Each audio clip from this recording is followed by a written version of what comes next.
Fox and Friends, Donald Trump suggesting to reinstate the controversial stop and frisk policy here in the U.S. as an overall answer to violence in inner city communities. This is what he said 2 hours ago.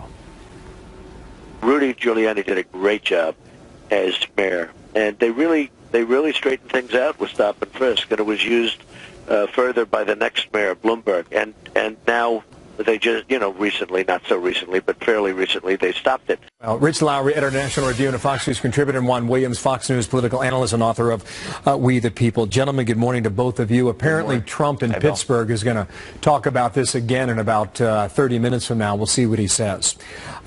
Rich, how smart is the politics now on a red-hot issue that goes directly to race in America? Well, I think he's a law and order candidate, and he should be a law and order candidate, and there's a lot of appetite for that. Now, New York has ended stop and frisk, and fortunately the decline in crime has held, but in other cities you have seen what appears to be a so-called Ferguson effect, Baltimore, Chicago, where the anti-police movement has led to the police pulling back, and you see drastic increases in murders Rich, and gun violence. I apologize. As the viewers can tell right now, this is the mayor, Jennifer Roberts in Charlotte. Stand by, Rich and Juan. Our protest started peacefully, and I want to emphasize that in Charlotte, we have a long tradition of working together to solve our problems, of working collaboratively, and I urge everyone to continue that tradition.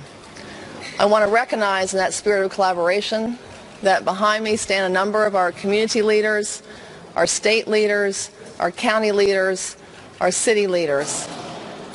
We stand united and working together to move our city forward. And I appreciate all of them being here today. Thank you very much. I ask again for calm, peaceful demonstrations from our citizens. It is important that we have a full and transparent investigation of the original incident, and we are working very hard in a collaborative way to ensure the integrity of that investigation. We have also partnered with the state of North Carolina for additional resources to care for our city and to secure the safety of our citizens. The safety and security of our community, as well as our law enforcement officers, remains our top priority. Today our city is open for business as usual, and we let people know, come to our uptown, we are here working, our buses are running, we are here to serve, and the city is open. We are working with our partners and putting measures in place today to also provide for the protection of our city this evening. Once again, I thank all of the community partners who have been working so hard with us to ensure this collaboration going forward.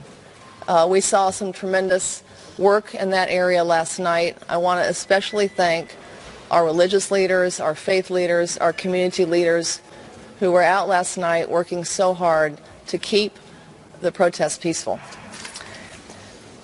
I'm now going to turn it over to the Chief of Police, Chief Putney, to provide more details. Chief.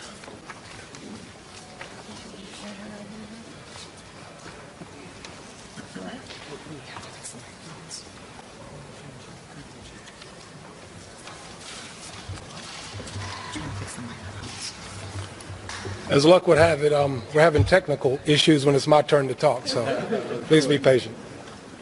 Are we ready? Can you hear me?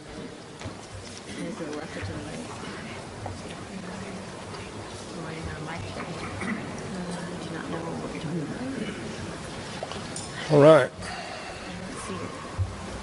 Everybody doing okay? Good.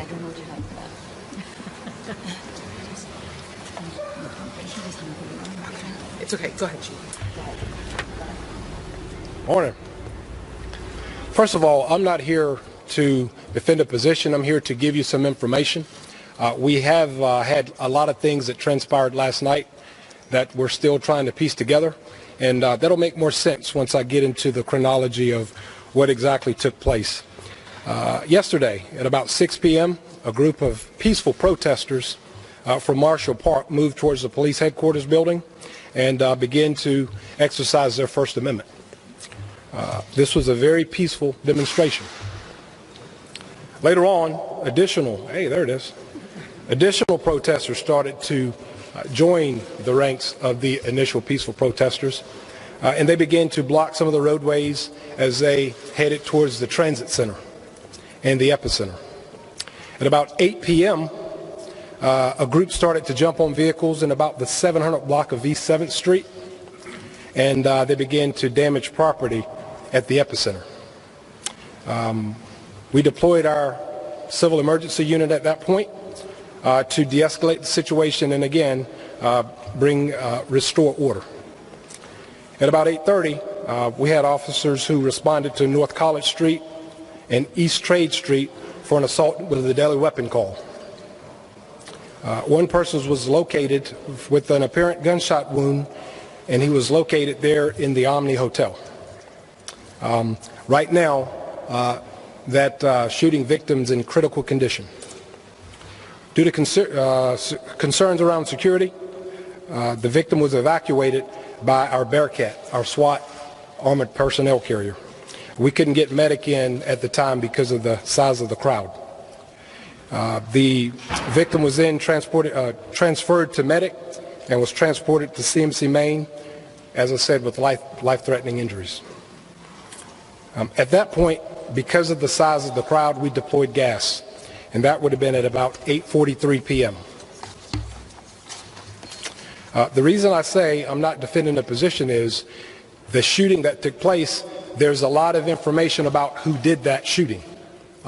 We're reviewing video, and we're assessing our people who were there as well, because an allegation was made that one of our officers might have been involved. As I said before, guys, we're here to seek the truth. So we're investigating that to find the truth, the absolute truth, as best the evidence can show us. As soon as we were, once we were handling that situation, a group at around 9 p.m. began to move towards Trade Street and College Street. We responded and dispersed those protesters there, and then the transit center closed at 9:07 p.m. Operations were moved to a nearby location, so operations continued, just not out of the transit center. And then a group moved towards the interstate, 277, shut down the loop. We were able to get some resources out there to start mitigating that situation. Additional, at about 11:55, the light rail traffic was halted because of the crowd that was, again, amassing around the light rail. We gave additional orders to disperse, and protesters continued to damage property and to throw objects and assault our officers. At about 12:30 this morning, leadership, the mayor of the city of Charlotte, and leaders of the county, Board of Commissioners in particular, and our governor allowed for us to declare a state of emergency. The reason I sought that status is quite clear. I wanted to protect the property, and I wanted to protect our people. Our officers were our priority, as well as the property here in our center city in particular. The role, because I am incident commander of this operation, based on this designation, the role of the SHP, State Highway Patrol, is to help us with traffic and to help us protect the infrastructure.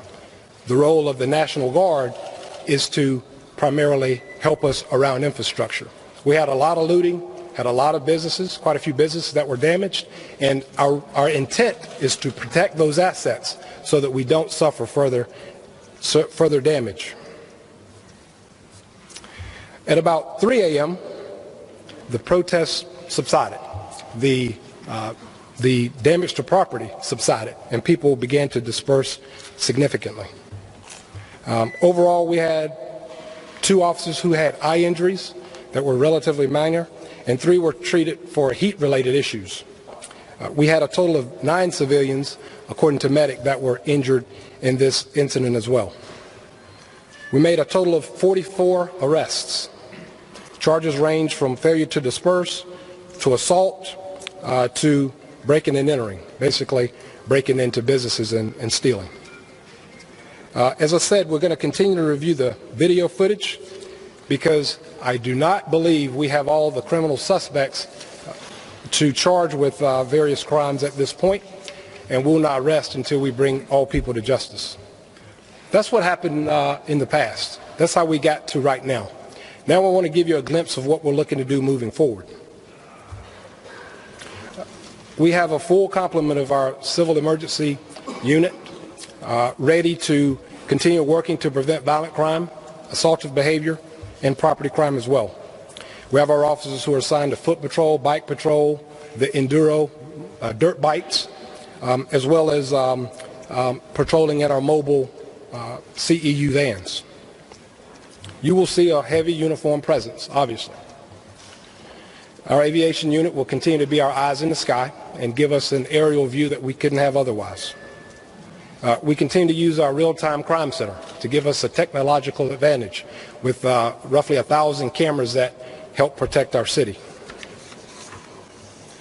As I said before, the National Guard and SHP will help us with infrastructure. They'll help provide protection for our buildings so that we can avoid further damage. This allows us, in my CMPD resources, to focus on the people who are committing crimes, who are damaging property and assaulting our people, as I said. Despite this commitment, this great commitment by state and local resources, we still need to lean on our greatest partner, our strongest asset, and that is our community. We ask that you continue to let us know when you see things that are happening that are inappropriate and where you see crimes occurring. We appreciate the fact that people are posting things that they see, because I can tell you, we use those opportunities to fully investigate all crimes and all allegations that are made relative to what goes on in a chaotic scene. I'd be remiss if I didn't thank again the community for your support, because I can tell you the vast majority are showing us a supportive situation that I think is unique to Charlotte. I also have to thank the heroes, the officers, and now the National Guard and the State Highway Patrol, who are going to be a part of how we protect our fine city moving forward. Thank you.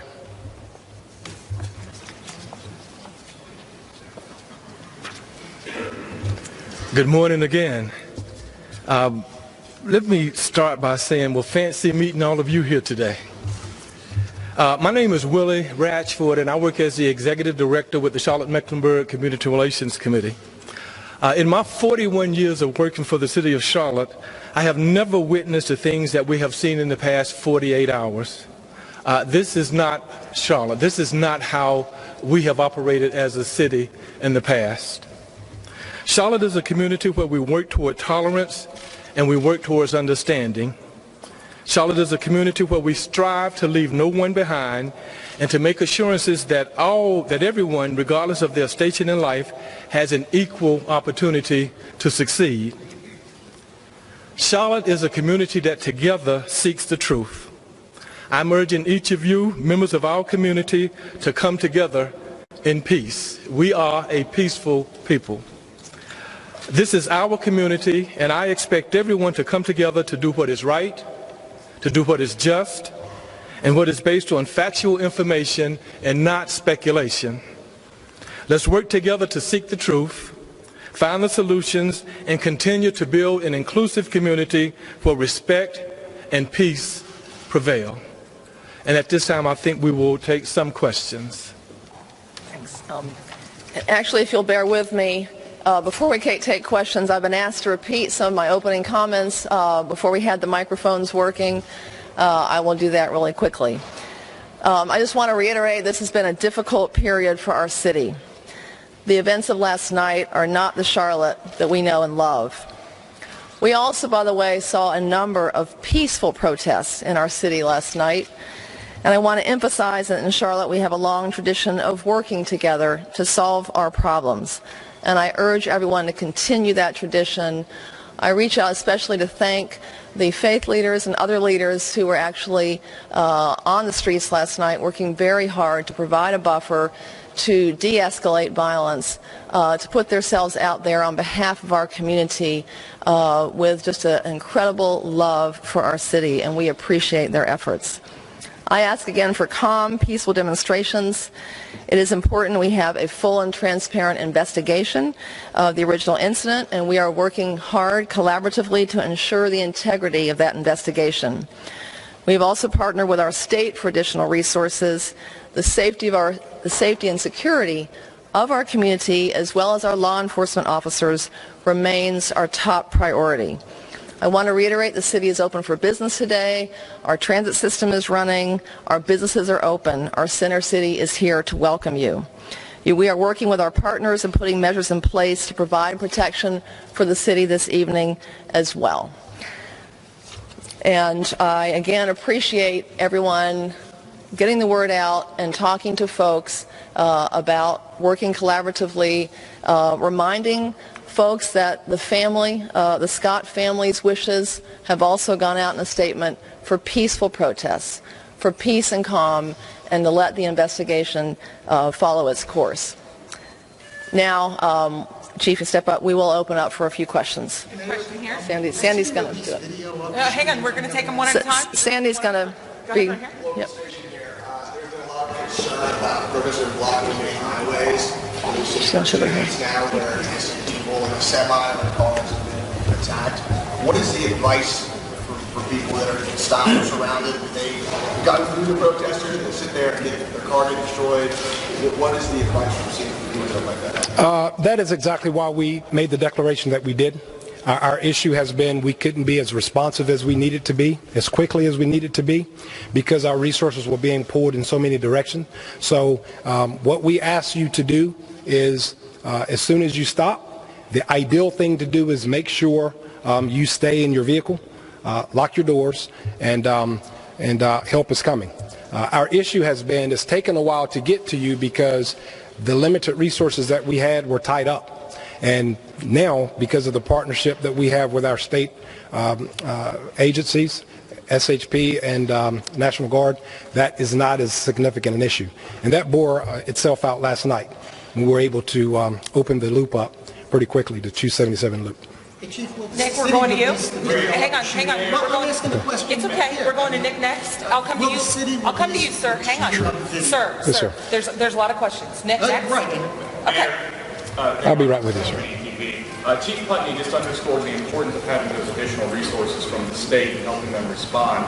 Multiple sources have confirmed to me now that those additional resources were offered to you as early as 7 a.m. yesterday morning, and you did not accept that. It took Chief Putney until after 10 o'clock last night to request those. Why didn't you ask for those additional resources that could have helped keep the city safe sooner? That question to me. Oh, I'm sorry. Yeah. The question was to me, correct? We were in conversation. I was in conversation with the governor early in the morning.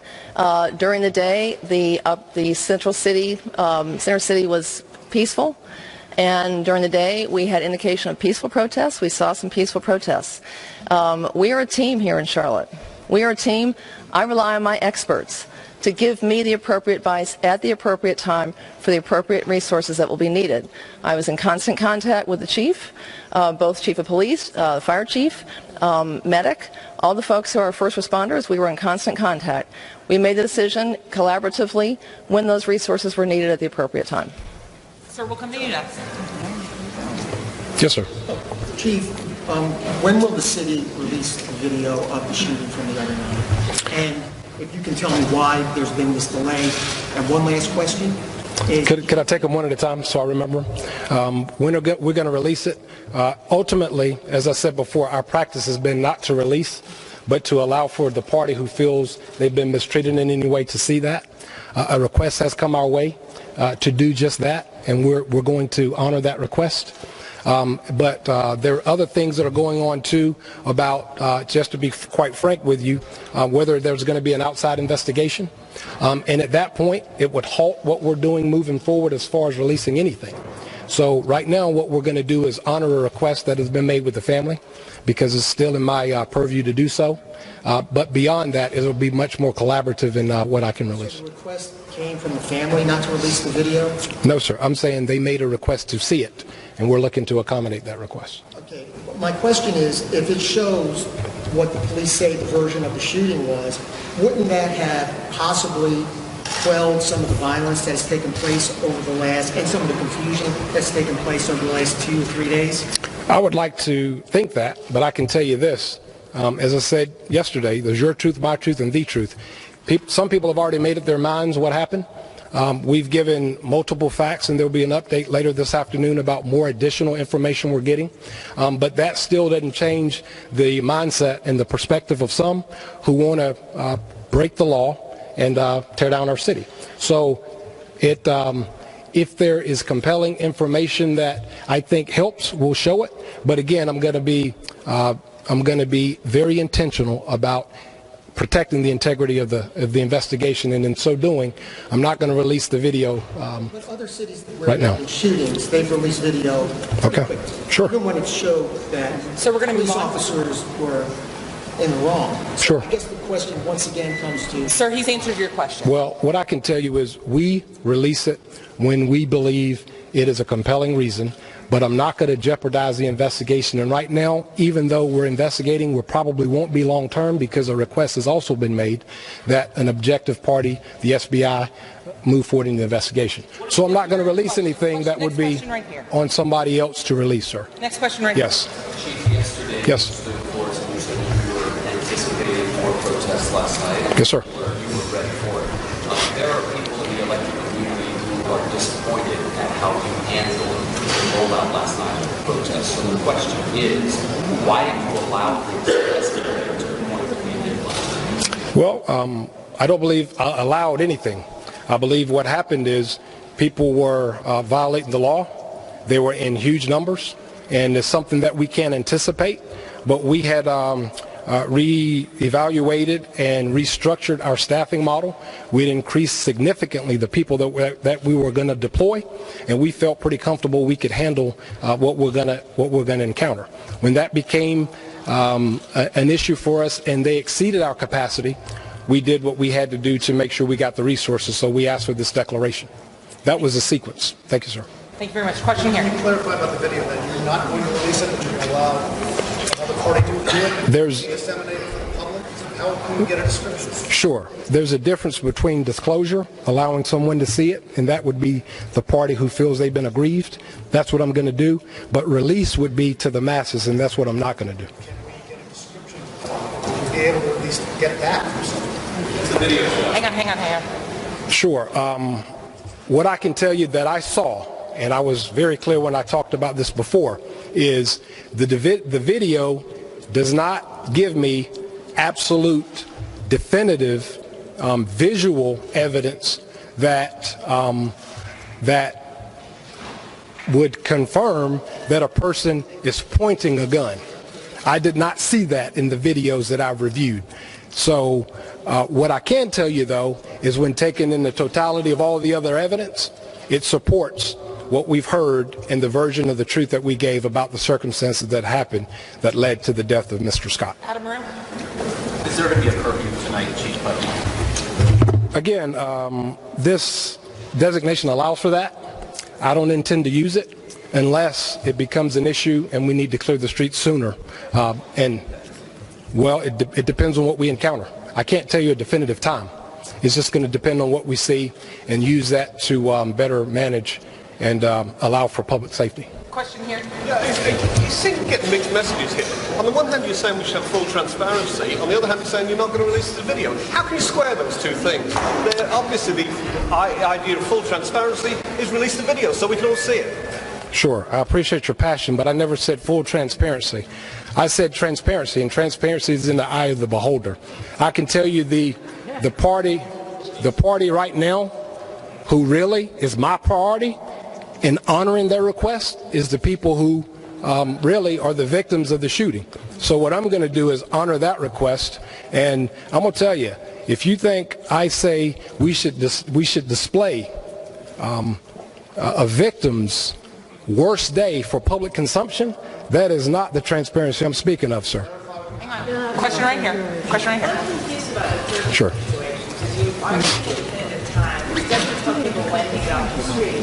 The mayor saying it's legal in business, but there's still the largest companies in the city have told their employees not to come to Uptown today. Okay. Makes sense. I can't speak to why they would do that. That was not a recommendation that came from me. I think it should be business as usual.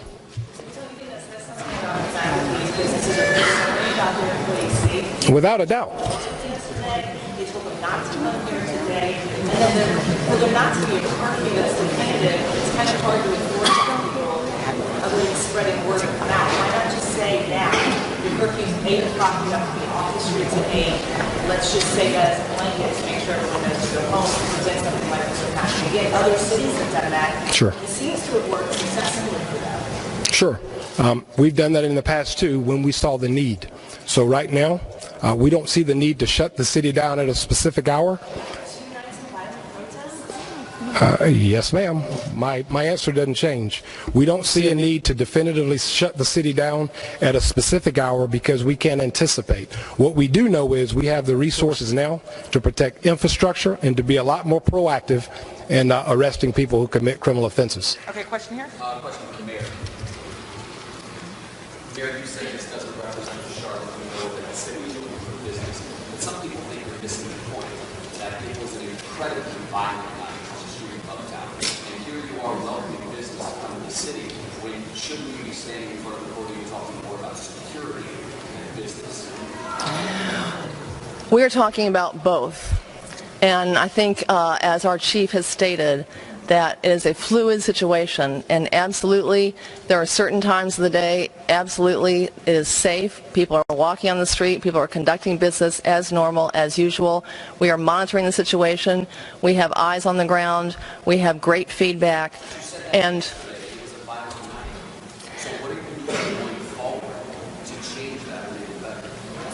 I think you've heard from our chief, the resources that will be deployed, the change in strategy, and the continued collaboration with the community, that we are determined the safety of our citizens is our highest priority. And we can look at experience, we can't predict what will happen. There are many conversations going on in our community, there are many efforts, and again I applaud our community leaders, there are many efforts to reach out to some of the folks who are angry, to get them to stand down. Even today, while we're speaking, I know of meetings that are ongoing right now where great leaders who have the trust and faith of their congregations and their communities and their neighborhoods are having tough conversations and saying violence is not the answer. We are a peaceful city. We will work together moving forward. Brad.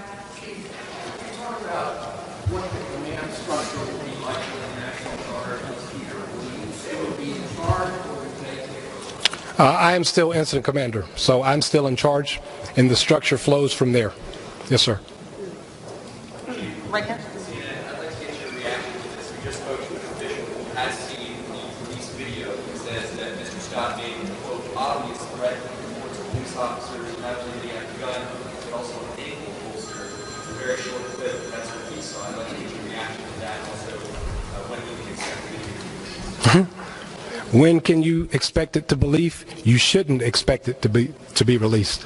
As far as my reaction to it, I will be updating based on new facts that we have. You'll get that update later on today.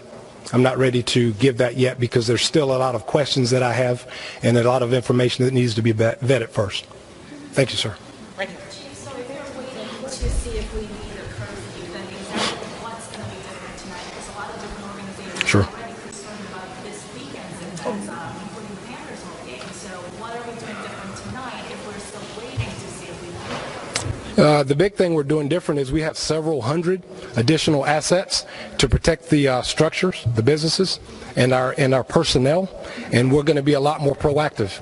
We made 44 arrests last night because we're not going to tolerate the behavior, and now we have resources to better protect the infrastructure so that we can be a lot more proactive in going after the criminal behavior. Absolutely, ma'am. Several hundred more people, yes. We're going to take 2 more questions. Jim? You said several times today that safety is the highest priority. And I don't think anybody would question it. Whatever your plan was yesterday didn't work out very well. What do you say to people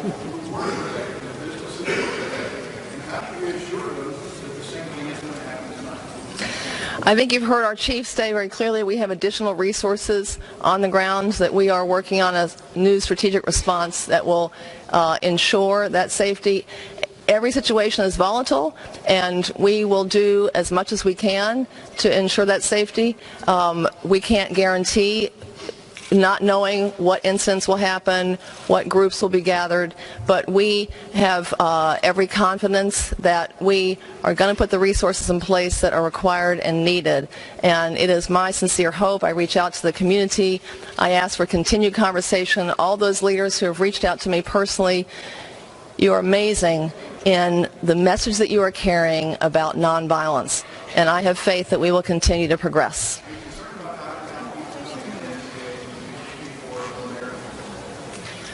We have seen social media that has made those invitations. I don't have any way to evaluate how much that was a part of what went on. We're going to continue to get information on that. Final question, Eric. Chief and Mayor, I'm curious how you're working or plan to work with businesses that have suffered damage, losses, and going through videos and those kinds of things. What should businesses be expecting from you? They should be expecting us to have these conversations right now. We're aware of those businesses. They should also see that increased presence. As soon as we start seeing people misbehave, they will see an increased level of that presence, and they'll see us much more proactive to start locking criminal behavior up so that we don't experience the damages that we had last night. Okay. I think I answered that question as clearly as I can right now. Thank you all very much. Thank you all very much. Thank you all very much for coming. If you all have We're investigating all of that, sir. All of that. We just heard from the mayor and the police chief in Charlotte, North Carolina, after a night of protests that then turned into riots and then turned into violence as well. A few key headlines from the press conference today. There will be no curfew in Charlotte tonight, although there were 44 arrests last night, and the police chief said he'll be more active tonight to keep control of the streets in Charlotte. In the meantime, the other big headline is this. Apparently the video that was shot through a dash cam that police have, the police chief said he will not be releasing to the public before showing it to the family of the victim of the shooting. In addition, this headline also coming out that the video of the police shooting does not definitively show the man pointing a gun. We have heard from police that he had a gun, but now apparently it does not show him pointing the gun. So we'll have to wait and see what exactly the video shows, if the police chief indeed believes that he will release it later on. Jonathan Sari's live in Charlotte. It's on the ground there with more on what's transpiring today. Jonathan? Hi, Jenna. Well, today business owners are coming back and inspecting the damage. Behind me is a family-owned variety store that was hit overnight.